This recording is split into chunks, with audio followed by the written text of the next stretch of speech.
Bonjour à toutes et à tous, j'espère que vous allez bien.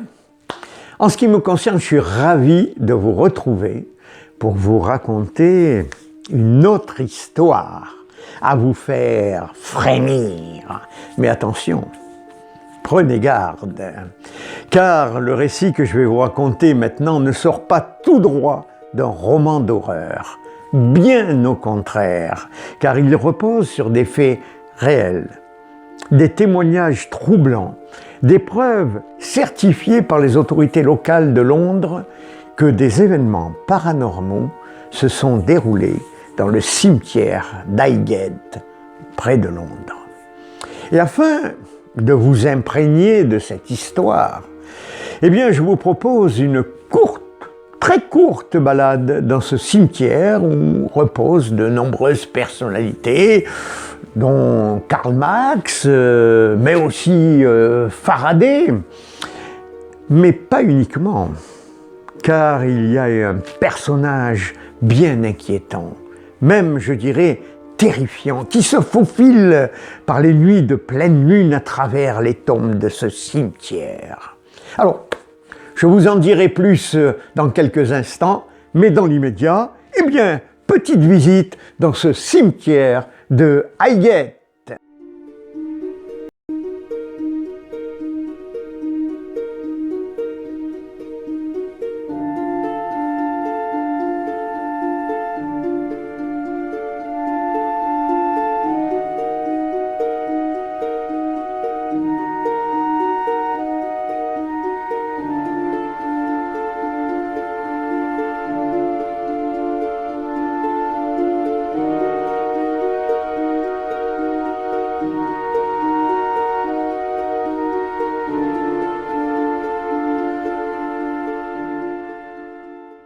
Voilà, après cette visite du cimetière d'Highgate, nous sommes maintenant à Londres en 1969. Le cimetière de Highgate, autrefois un lieu paisible, mais oublié, commence, je dois dire, à attirer l'attention pour des raisons sombres. Alors, des visiteurs rapportent avoir vu une silhouette fantomatique glissant entre les tombes, souvent au crépuscule. Certains aperçoivent même des yeux rouges perçant la nuit. Alors, au début, bien sûr, on met ces récits sur le compte de l'imagination fertile des promeneurs nocturnes, ou alors de vandales cherchant à faire peur. Lorsque un jeune couple, en quête de sensations fortes, s'aventure dans le cimetière un soir de pleine lune. Et là, la légende prend une tournure bien plus inquiétante. Sarah et James sont amateurs de lieux hantés. Et munis d'un appareil photo et d'une lampe torche, le couple pénètre dans le cimetière. Soudain, un frisson parcourt l'échine de Sarah. Elle se sent observée. James, lui, rit doucement et continue d'avancer. Mais alors qu'il pointe sa lampe en direction d'une allée bordée de mausolées, il se fige. Là, à quelques mètres d'eux, se tient une silhouette grande, immobile. Son visage est dissimulé par un capuchon. L'homme semble flotter légèrement au-dessus du sol.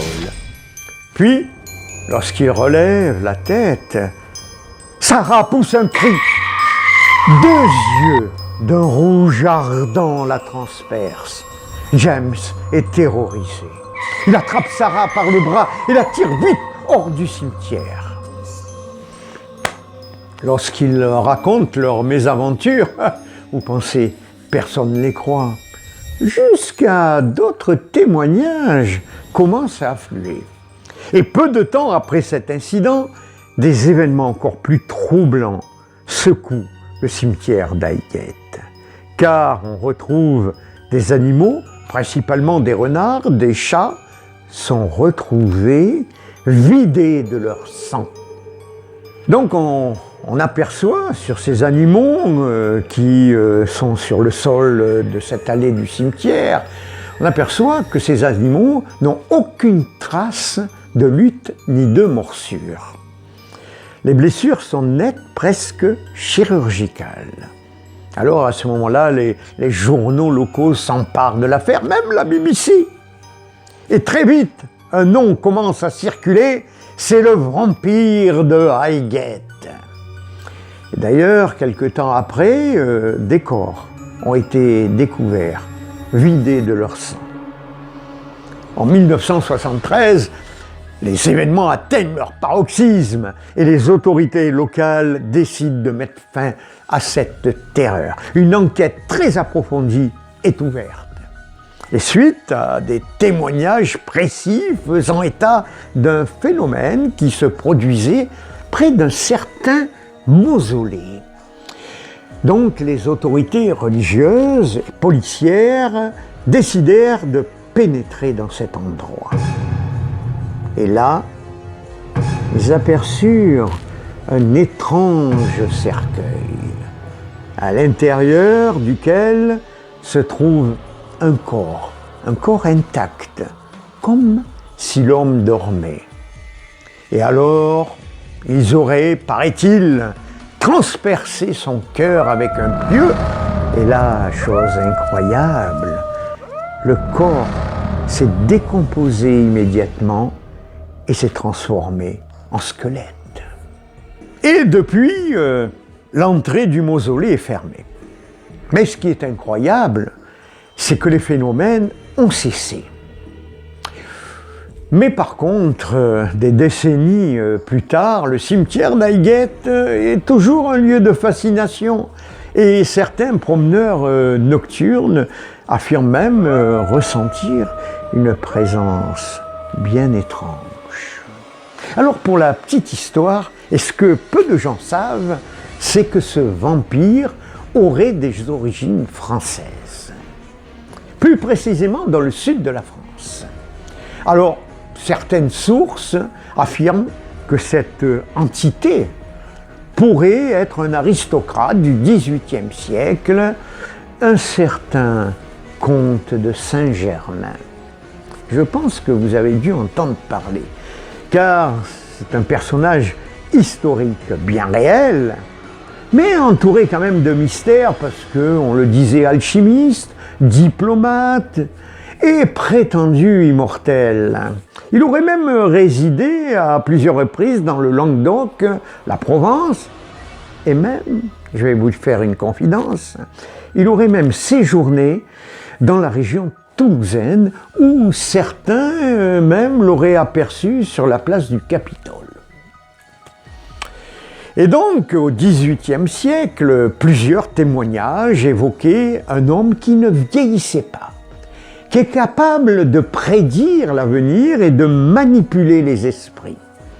Et une légende locale raconte qu'il aurait quitté la France pour fuir une confrérie secrète qui combattait les immortels.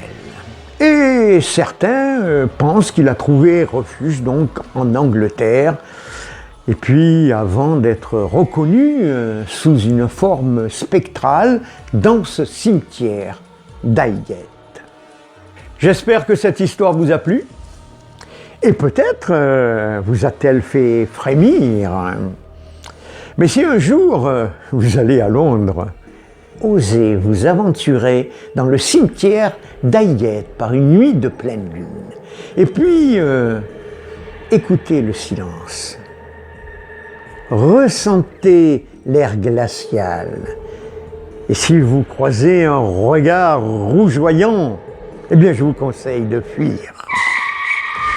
Voilà, se termine l'histoire de ce vampire. Alors, est-il une légende urbaine ?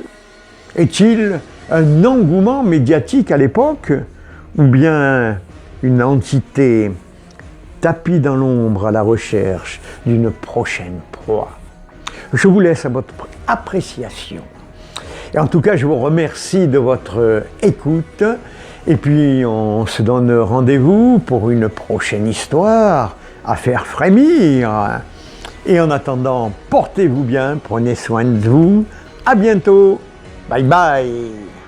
Bienvenue dans les histoires à faire frémir, racontées par Georges Tussin, qui vous plongera dans les profondeurs du surnaturel, là où le frisson de l'inconnu vous glacera jusqu'au sang.